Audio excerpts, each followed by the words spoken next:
Dinguimbert en fait est un natif de Carpentras, il est en 1683 et donc il mène une carrière ecclésiastique, il devient prêtre et il est parti en fait, il a vécu 26 ans en Italie, notamment dans l'entourage des cardinaux et il va être gratifié de nombre de charges honorifiques et rémunératrices qui vont lui permettre, lorsqu'il est nommé évêque de Carpentras, de sa ville natale, de Carpentras en 1735, de financer deux fondations qui ont duré, à la fois l'hôpital pour les pauvres de Carpentras, c'est l'Hôtel-Dieu, un vaste monument, le deuxième plus grand monument du département, monument historique, département de Vaucluse, et l'autre c'est cette bibliothèque fameuse, voilà, une des plus riches de France. C'est surtout un collectionneur, mais qui avait le souci de rendre sa collection accessible au public. C'est ce qui fait la nouveauté de Dinguimbert. C'est pas une bibliothèque privée qu'il fonde. Et donc c'est une riche bibliothèque, voilà, de 18 000 ouvrages. Mais au-delà des ouvrages, Dinguimbert considérait que la transmission de savoir passait par l'écrit, mais aussi par l'image. Et donc dans son institution, il va effectivement conserver, présenter et communiquer au public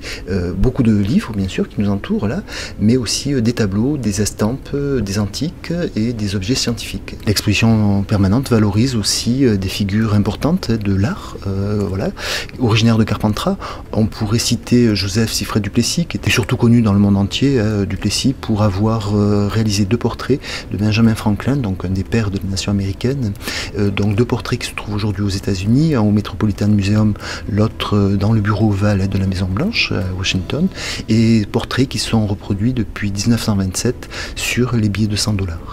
On a une très très belle, alors c'est la plus ancienne écriture conservée dinguimbertine, c'est la stèle égypto-araméenne de Tabat qu'on appelle, qui a été découverte donc au tout début du XVIIe siècle à Memphis en Égypte et qui mêle une figuration d'un rite funéraire typiquement égyptien avec une inscription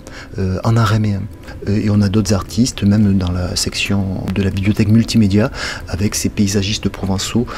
du XIXe siècle et XXe siècle, notamment Paul Sahin, qui était un peintre avignonnais très fameux et dont on présente quand même des œuvres monumentales et qui montrent voilà, cette belle image, belle lumière, pardon, et bien beau soleil de notre Provence.